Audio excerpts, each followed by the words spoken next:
Ooh, let's see if I can pronounce these names. um,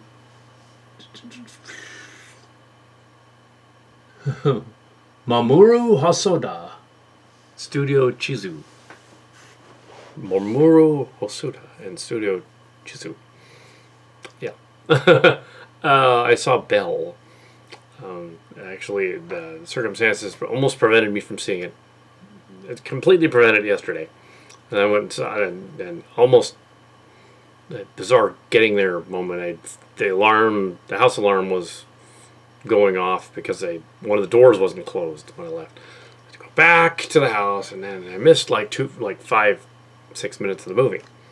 Anyway, so but yeah, but that didn't really matter all that much. This movie, this director, Hasudu, I saw him at Faniome in 2017, about 2017, 2018. He's working on a movie project that he was finishing up, and it was this. And interestingly enough, it was this movie, Belle. It was there was a translator, and it was through they were doing storyboards for some of it. There was a scene, and it looked like a weird floating digital city. There was a dome thing at one point. There was a girl floating in these ring things going up, and kind of some cool artwork from it. But there was also some scenes where there was a girl standing next to a lake looking sad. There was a girl and a guy looking sad. There was some other city shots. There was a girl falling down on her face at one point. Like, this is interesting. Whenever this comes out, I want to see what it is. And no, it's out. So, yeah, it's out in theaters. It's Belle. It is. I can only describe it from viewing as as a hyperactive millennial kid watched Beauty and the Beast from 1991, and all he got out of it was, yeah, Belle is a superstar singer, and the dragon beast guy is a dragon because it should be a dragon and not an ox. A dragon's cooler, you see. Yes. Actually, it's closer to the Vincent and Catherine one from the 80s, which is also interesting. I don't know if they know that, but it's closer to that one. Ron Perlman and Linda Hamilton, their Beauty and the Beast show. It's more similar to that. It's closer to that. And when the Disney one came out, it was completely different, but it had the same title 2 years after the show ended. So fans of the show went to this Disney one thinking, part of their mind somewhere, I'm sure they saw the trailers and saw it wasn't anything to do with it, but part of them probably thought, oh yeah, it's the TV show that I just watched. We're going to watch this as a cartoon now. It's a movie in theater. It's not at all. It wasn't at all similar. Some of them were fans of the other show. They were like, why is that other stuff going on? But if you're a fan of the original 80s show, this hyperactive version of Belle, parts of it are that. So you should just go and watch this. Or where it's sort of like this weird synergy between some sort of a millennial idea, but a next gen twist on it. Okay, why not? Because Beauty and the Beast, the animated movie, those were boomers working on a boomers working on a next gen movie. Alan Menken, Tim Rice, and those guys, the legends of Disney in the Silver Age. There. So Belle. Belle is, if you're familiar with K-pop, is also similar to that. So, K-pop. In this version, the Belle character is a K-pop Digimon type of avatar. Digimon crossed with Eve, crossed with a little bit of Neon Evangelion, and some other stuff thrown in there. Superhero guys flying around. Blonde-haired, dickish superhero guy that's clearly a villain. Wants to zap everybody with justice, which is funny. There's a lot going on to absorb in this. It's just hyperactive weirdness in the virtual world that would be cooler than the regular world was. But if it was just that, this hyperactive singer, is she gonna take? Does she take over the world? No. Does she do? No spoilers in that. She doesn't do like several Japanese AI computer stories have done. But it is for the millennial generation. So you have and post millennial. So you have like, oh, and yeah, and yeah, the generation, yeah. So the generation thing, basically, baby boomers were people that were born in the 40s right after World War II, up to the mid 60s. The X generation is everybody born in the mid 60s up to 1986, mid 80s roughly. Anybody born in the so this X generation, I was born in the 70s, so X generation right in the middle of there. And right on the end, as a nephew was calling, but the so right on the end, so in '86. So we have after X generation, you have '86 to 2006, the millennials. Then you have anybody born after 2006 up to, well, it'll be a 2026, the post millennials. So the Y Me generation is the millennials, and the post millennials don't have a name. They're internet generation, plugged in generation, whatever. And this is their kind of movie, really. It's sort of a post millennial movie. It's really them, because there's although they do hint at other, there's clearly a disconnect between the virtual world going on and the actual real people in it. The out of touch people. There's a lady who's probably a boomer in it, but she could be. Yeah, she's probably a boomer, a hippie boomer lady. There's the other teachers are clearly ex-gen in appearance, even for Japan. It was an English dubbed one, so there's an awkward scene in there involving one of the teachers who who when she was younger fell in love with an eighth grader or something. Yeah, there's a lot of that there's a lot of that weird like humor that the American audience isn't used to. They do that a couple of times in here. They keep making the suggestion that the characters in it are gonna hook up when they're like not old enough to hook up yet. It's kind of like there's some of that in there, and that's called Lolita. That's what that's called. But they don't show anything. It's PG. There's nothing bad in it. It's PG.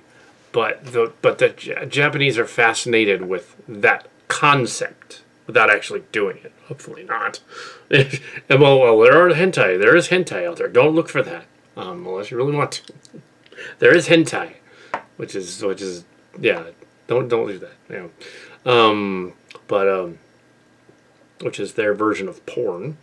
But that's not what this was. This was not that at all. In fact, even the Weathering with You movie that they asked, some people asked, is it porn? No, it was PG. Something in it.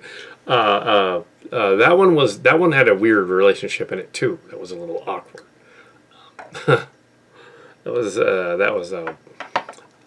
Yeah, but it didn't do any. They didn't do anything, gross.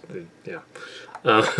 But yeah, there's a little bit of that in there because they've taken this word from an English speaking movie, Lolita, from the 70s, and they realized it was risque, which it is, and they realized, oh, it's shocking, which it is, and just took that and ran with the word, Lolly and Lolita, not realizing the movie that they're using that name from in pop culture is a movie.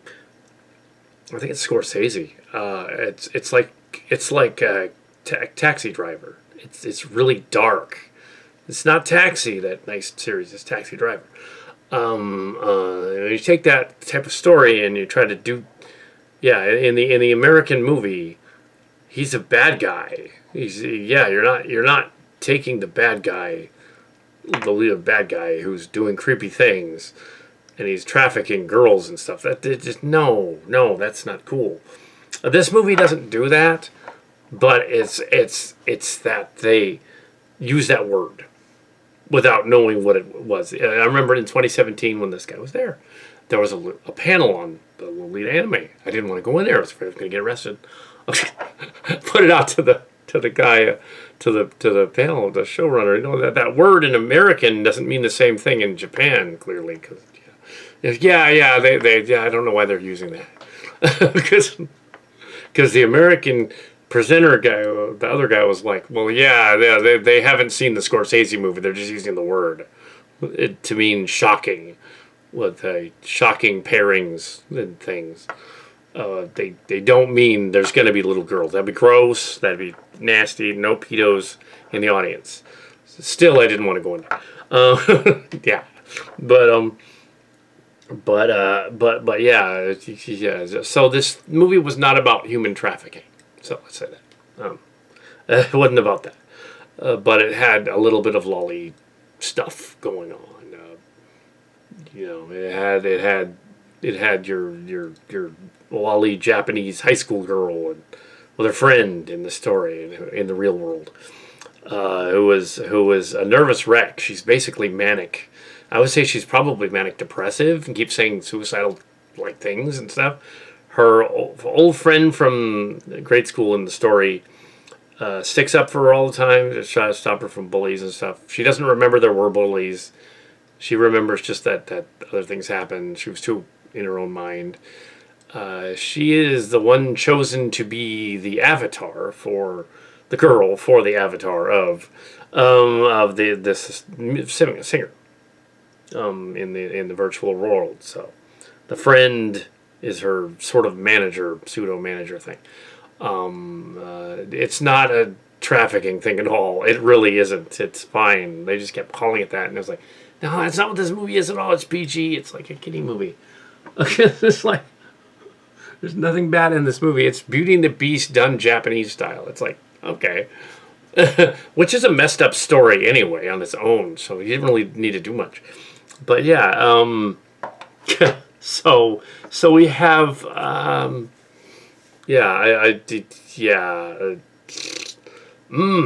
hentai is not lolly. Hentai is just porn. Straight up, like, tentacles and beasts and things. That's something else. Bukkake and stuff, yeah. There was a video where there was somebody was doing a Japanese travelogue on the internet, and they were like, oh my gosh, bukkake, ha ha ha, and the American guy's laughing at it, and the other guy's, that just means happy birthday. Except they turned it into a dirty word because it means something else. Don't look that up unless you want to. Yeah. Let's just say it means to splatter something on someone's face. I'll leave it at that. But yes, no. So we have this odd little movie that's manic depressive is all get up. It's manic as fuck. It's like, oh my goodness. Or this other virtual world, everybody is sort of like obsessed with this diva. They're going back and forth, and they have good publicity and negative publicity, which they kind of like. The humor comes from them, like it being well translated from the Japanese and dubbed, but also it comes from when the dubbing's probably missing something. But the idea that these schoolgirls are controlling a pop icon on the internet, that's the joke. And that one girl is playing the manager. They're the same age, so they're like 14 or 15 maybe. The boyfriend's 15. The boyfriend and the jock boyfriend, they're buddies, and then he comes to be a boyfriend later, and he acts all jock like he rows a sort of rowing canoe at one point, and there's a gag where he's spitting for the girl, and the other girl, the friend, spitting for the friend, and there was a cute scene where he's trying to ask her out, and the other one's standing in the background doing the whole Cyrano de Bergerac thing. So he's familiar with Cyrano de Bergerac, which is cool. So doing the whole, or the Phantom of the Opera. There's a little bit of Phantom of the Opera in there as well. I will say this stuff for you, so you can sound suave, and they both end up messing the whole thing up, and the guy's just, oh, I like you anyway, I don't care. So she's like, oh, good. Ah. So it's like, yeah. So yeah, it's not at all lolly. It just, some people are marketing it that way, and it's not. It really isn't. Yeah, they got to quit using that word, because this is not that. This is not gross. Yeah, don't use that word. Stop using that. It doesn't mean what you think it means. It doesn't mean schoolgirl, have fun, hang out. That means something else. Yeah. Don't use that word. No. Yeah, it should just be called like girl party or something. Yeah, that's what they should rename it. Girl party. There's nothing sexual at all. They're just like they're infatuated with each other. There wouldn't be any tension yet. They're not there yet. So yeah. And this teacher lady at one point tells this story to her friends in the teacher lady scene, doing a lolly scene where she was smitten for this guy that when she was about 15, turned out he was not. She didn't know it. She wrote him a love letter, a love song. And then she's like, oops. And the other teacher's like, the other teacher lady's like, so they're shocked by that. So there was your lolly moment right there. But yeah, it's not the Bunny Senpai movie, which is similar. The Bunny Senpai, he doesn't like Bunny Senpai. That one's a different one. That's a series. In that one, the actress girl who's famous is slowly fading away. It's the opposite of this. Slowly fading away from existence because they've forgotten her. And her actual real persona is fading away. But only Bunny Senpai, friend, he knows this her. He can still see her. It's also similar to Weathering with You, but not this one. This is the opposite of it. This one is that Beauty and the Beast part comes in the other universe when they're going back and forth. And this one comes from them, and there were like adults and kids in the audience. There weren't that many. It was a small theater. So there were all in masks for, COVID.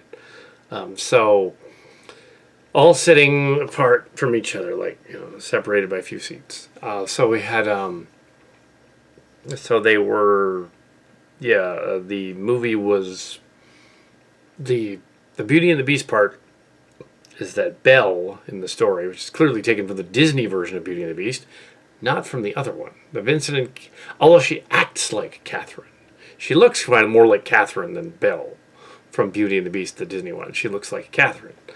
The Beast also acts like Vincent more than he does the Beast in the other one. The superhero guy, the Justin Justice guy, he acts like Gaston, but also the bad guy from the other one. So there's this weird conglomerate, like they fused the two, like this millennial kid was hearing it secondhand from his father and his grandmother, who were both going on about how the Vincent one was really hot or something. And they got it all confused.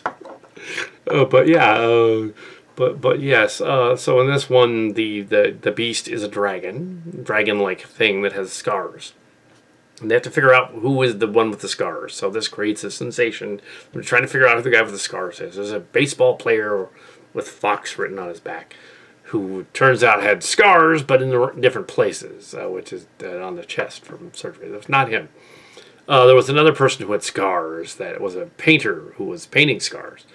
There were other people they were trying to. There was a mother lady who turns into a Karen in the movie. They should have said that. They almost did. They could have put Karen in.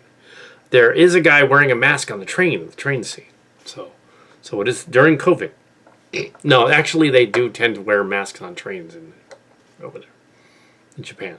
They have masks on. Which means they had all the PPE stuff already ready for them for the conventions, because some of them wear masks. They just put on a mask. They have a mask on. Because they don't want to get the con plague at the cons. Last time I did that, I didn't get the con plague because I wore a mask.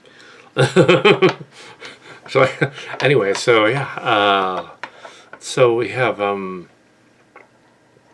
but yeah, so the beast guy is a dragon, and he has a castle, and he has secret roses, and they have like code in them.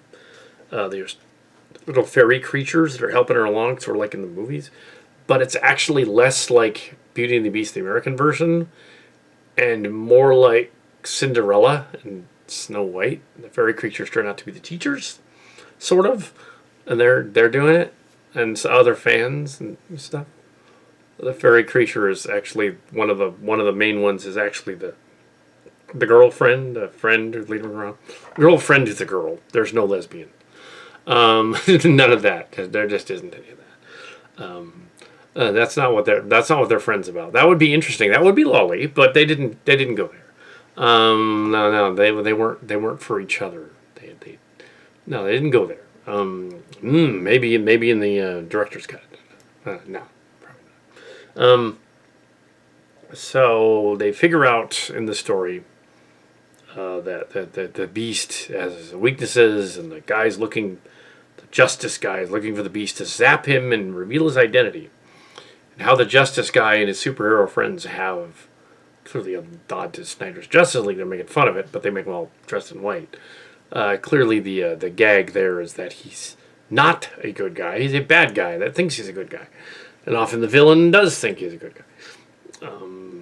Is the justice guy the bad guy at the end?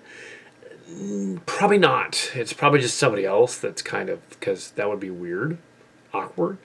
Yeah, I thought about that. That same kind of thing happened at the end of Baby Driver, which had a confusing ending because they got a guy that looked like the senator guy from the movie, being the judge in the end of that movie, and it was like, oh, is that the same guy? Is that the dude from the and he's like charging him and putting him in jail after he sent him his mission? That would be clever and an interesting Shyamalan twist.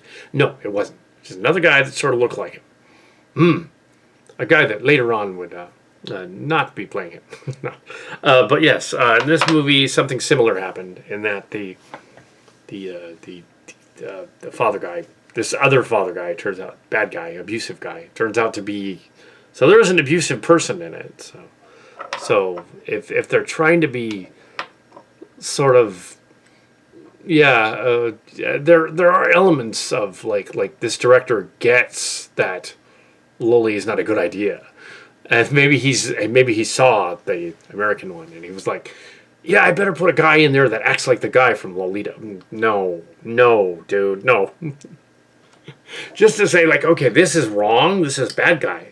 Well, all right, okay, he's bad guy, but yes, if he's gonna be bad guy, have him do something where he gets his comeuppance. Because he does in the movie. But, yeah. Well, more on that in a moment. So they try to reveal who the beast is, but not before Belle reveals who she is, in order to lure out the beast's true identity as well. Ergo, yeah.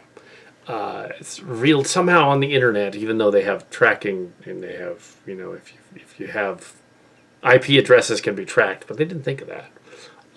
They find out that the beast is two boys who are in an abusive family, not sexually, just abusive, and their father is an asshole, and apparently he's been recording video of them, unknowingly they've been recording video of him being an asshole, and so at the end they route out the bad guys and put them up on the internet so they can see where the bad guy is. Then it completely does a weird turn of events where instead of them sort of making a parallel because the jerky blonde guy has been defeated after he burnt down the castle and then tried to defeat the girl, and then she yells at him, and then it stops and the song and all that. She didn't yell. Yeah, well, she sang at him or something. But yeah, there was a song that melted the internet, saved the world, the virtual world version of it. But then there's this weird sort of. But then there's these two kids who embody the beast. They're playing the beast. The two brothers are playing the beast. Their father is a drunk asshole, and in the story, and he's sort of the kind of like the crazy guy from Lolita. But so he had seen it, parts of it. But yeah, and Taxi Driver a little bit. So which was also exploitation. So you have, but this movie was trying really hard not to be that, as if they might have cut stuff out for the American audience. It's possible, but I didn't want to see anything gross like that anyway, so it's probably just as well. But they had this odd sort of like ending where the four teacher ladies, without any authority, decide, okay, we're going to track down where this building is based on the notes, chimes played in the background. We know it's in Osaka. The teachers all jump in a car with a girl who's 14, mind you. And they're going to go, and then they decide, oh, we can't go in the car. We'll put her on the train. And they send her alone on the train to go defeat the father guy in the real world, the evil father guy. Why would they do that? I don't know why that would be a good idea. So that's the scene where she falls on her face. That's the scene where she gets up. That's the scene where she goes to the house and finds the beast and the brothers in the real world. And the father guy confronts her in this bizarre scene. Probably had more graphic stuff in it that they cut out. He scratches her on the face, but then she suddenly stands up for his bully stuff and stands there like motionless, which is a common response to bully assholes, freezing. Not sure if that's a good thing necessarily. And then he just was gonna punch her, but then he doesn't. He just like shakes and then falls down in this dramatic scene and just out in the rain, and he's defeated just because, wow, okay. And then it's back to the virtual world with you space, like YouTube, going on, and space world, and everything's cool. And then she's back with her friend and the friend of the boyfriend, and everything's okay. And I assume the kids were rescued from this asshole guy, that jerky guy, who wasn't supposed to be the blonde guy, I don't think. It was the same guy. If it was supposed to be, then he would have known that his sons were the beast. If that's what the dynamic was going on, that wouldn't really make sense. Unless he's just a completely schizophrenic weirdo and just doesn't know that stuff is going on in the real world. If he's that drunk, then, and he clearly was a drunk. It was like, okay. Yeah, the American audience, there would have been some sort of comeuppance at the end. A Scorsese movie is so similar. And Scorsese, like Taxi Driver, in Taxi Driver, he saves the girl from the trafficking from the pimp. But then he only did it by accident. He was actually a bad guy, and he was going to like murder the senator guy in the story. And so in Taxi Driver, he's like, well, they're advertising that he's heroic, and he's all, I'm not heroic. I wanted to kill the other guy. I didn't get a chance to. So you're left at the end of this movie going, ooh, well, he rescued the girl, but killed the pimp, but really, it's kind of trashy and like exploitative. Like he wanted to get the other guy. So he was actually a bad guy. So they did convey that with some of these characters. So he did watch some other Scorsese movie. He does know. He was trying to do an anti-hentai lolly movie, actually. It turns out what this is. It's an anti that. It's don't do that. So yeah, so I was not to mention all that, because lolly, just to explain the Japanese version of that, which is not, there's not going to be any footage. So in an American version of the movie, there would at least be something. I'm not saying they needed to have a kung fu fight at the end, but they needed something. They needed like a cop car to show up coming down the street, like, to arrest the guy or something. Put him in the cop car. Okay, there you go. At least to tell the audience, okay, this is not a setup for a sequel, because obviously there isn't one. It's like he's going to get arrested and sent to jail. They're going to go into child protective custody or whatever, and then they could show up at the school and they've been rescued. Or put some dialogue in there where they show up at the school, because they didn't show that, and have them having been rescued. They'll say, thanks for saving us from this asshole guy. The cops hauled him away. Yeah, they dragged him off. He's never going to be around again. He's gone to jail. He's going to be serving a sentence to be glorious. He's an asshole. But yeah, the frozen bully thing didn't really make much sense. It is an effective strategy for some, though. Because how can you really fight back against a gigantic force such as that? But if you are calm, then the bully can't touch you. If you're calm, so that's the idea. Then okay. Even though he probably could have killed her, so that was really dumb on the part of all the adults who didn't decide. Let's go on the train with her, and when they show up, let's kick his ass. Yeah. Let's be her Ronin force that goes in there. Like defends her, like in the virtual world. But nope. They were too chicken to do it. They were too chicken to help her out. They're kind of fucked up. Ah! It's like, send the jock boyfriend there. He's a jock, you know. He can probably handle himself. Give him an oar from the boat. Put him on the train, you know. At least then that would be interesting. It's like, okay, I have an oar. Yeah, there should have been a scene at the end where, yeah, he should have given her the oar from the boat. Or he could have stood there with the oar and said, all right, you touch them, I'm going to paddle you really hard. Yes! And then proceed to paddle him. Yes, and then have one of the other ladies come out, which didn't happen, and go, I'll paddle him. Ah! You know, cartoony flying through the air like Wilhelm scream. Ah! Roll credits. He's fucked. He lands in a garbage dumpster. All of the Shredder and Ninja Turtle out of the garbage truck. He did a twist with a half gainer right into the back of a garbage truck. Anyway, so it was fine. A little weird. It wasn't all. There's nothing sexual in it. It was just like no. It was. Yeah, it's not a lolly movie at all. It's an anti-lolly movie. No, so there you go. Yeah. So. Yeah. Anyway. Yeah. It was. Yeah, it's different. I wonder if actually the Japanese one makes more sense with the writing. I just didn't want to sit through to read all the titles, the title credits all the way through. Yeah. It's a very modern millennial movie. It's fine. Meh.